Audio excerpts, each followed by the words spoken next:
Terima kasih pemirsa yang masih bersama kami dalam IDX Second Session Closing, dan kami juga mengundang Anda untuk berpartisipasi di line telepon interaktif kami 021 391 5201 maupun juga WA interaktif kami di 08 12 13 98 3749 atau seperti yang tertera di layar televisi Anda. Dan pada sore hari ini pemirsa, kami akan berbincang bersama dengan Bapak Hendra Martono, CEO dan founder dari Arahantart. Pak Hendra, apa kabar? Selamat pagi, selamat morning, Brita. Kabar saya selalu baik. Selalu pagi ya Pak ya, karena kan semangat. Iya, betul. Apalagi ini juga menjelang weekend. Tapi seberapa semangat Pak Hendra melihat kondisi dari indeks harga saham gabungan yang hari ini ditutup di teritori negatif hampir sama dengan sejumlah indeks acuan di bursa Asia lainnya, tetapi investor asing melakukan pembelian? Kalau saya sih selalu optimis ya, dalam pengertiannya begini. Jadi kalau harga misalnya IHSG-nya turun, itu berarti saya selalu ngomong, wah ini kesempatan dapat barang murah nih. Nah kalau ketika kayak kemarin, mulai Juni itu sudah mulai terjadi perubahan. Jadi kalau misalnya kondisi seperti itu, misalnya bisa saya lihatkan di sini. Nah kita lihat ya, IHSG secara mingguan, ini sudah cukup bagus nih. Nah itu kan kelihatan di pojok di sini. Nah, ini sudah kelihatan bagus, sudah mulai kelihatan mulai naik, dan batasannya dia itu adalah di 45 ya, sorry. Kalau di komposit. Nah, kalau misalnya saya lihat ini, kenapa saya begitu yakin bahwa akan mulai terjadi perubahan naik, karena ini sudah mulai terjadi di atasnya yang warna biru ini, yaitu di 6109. Kalau ini ketembus, bagus banget. Kemudian apalagi kalau sampai top box-nya 6394. Ini secara mingguan ya. Jadi saya ngomongnya sampai nanti sekitar akhir tahun.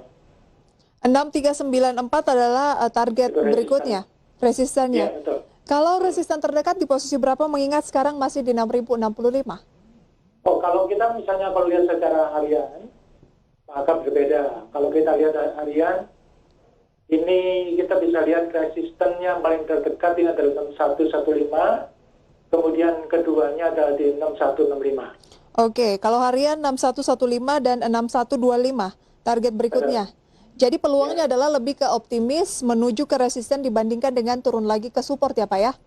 Ya, supportnya sekarang berbeda. Nah, ini kan lihat di sini ya. Di sini ini kan saya kasih yang garis ini adalah top box. Nah, kan dia berhasil tembus tuh. Nah, begitu dia berhasil tembus, maka sekarang itu kan pada waktu top box tersebut menjadi resisten, sekarang dia menjadi support. Okay. Jadi top box-nya ini adalah 6005, ini adalah menjadi support. Kalau tembus lagi, nah ini hati-hati nih, ada yang kosong di sini akan diisi dulu nih. Jadi ada peluang kalau menembus 6005 lagi ke bawah, nah akan mengisi gap yang kosong itu ya Pak ya? Betul, betul. Kalau support tahunannya? Kalau support tahunan kita paling gampang sebetulnya kalau untuk IHSG itu weekly itu sudah bisa kepake. Jadi nggak usah melihat yang monthly dan sebagainya. Support tahunannya misalnya kita lihat di sini yang betulnya sudah pernah kesentuh nih, yaitu tunggu sebentar ya. Nah, di sini ini adalah bottom box-nya 5735.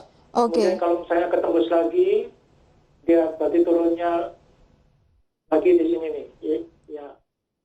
Jadi selanjutnya di sekitar 5.000, tapi masih jauh lah, 5.700-an lah, masih sekitar itu.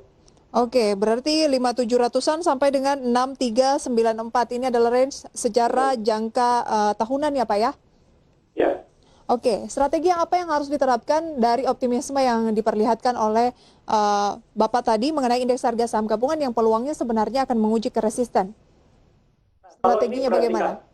Ketika IHSG itu sudah lagi menanjak seperti ini, maka saran saya itu lebih baik Anda masuk juga di saham-saham yang LQ45. Dan kemudian dananya sudah mulai boleh agak full. Ya, kalau misalnya ketika bearish itu selalu saya sarankan, jangan full semua deh, paling-paling nggak sekitar 20-30%.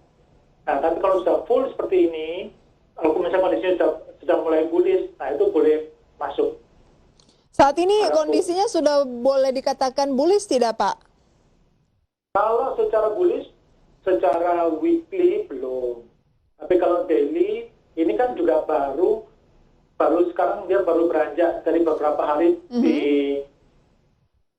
baru beranjak dari dia sekitar baru dia kenaikannya itu baru sekitar tanggal 31 Mei, ya jadi kemudian baru dia benar-benar sudah mulai agak bullish itu pada tanggal 2 Juni. Baik, berarti 30 sampai 40% dulu ya Pak Hendra ya?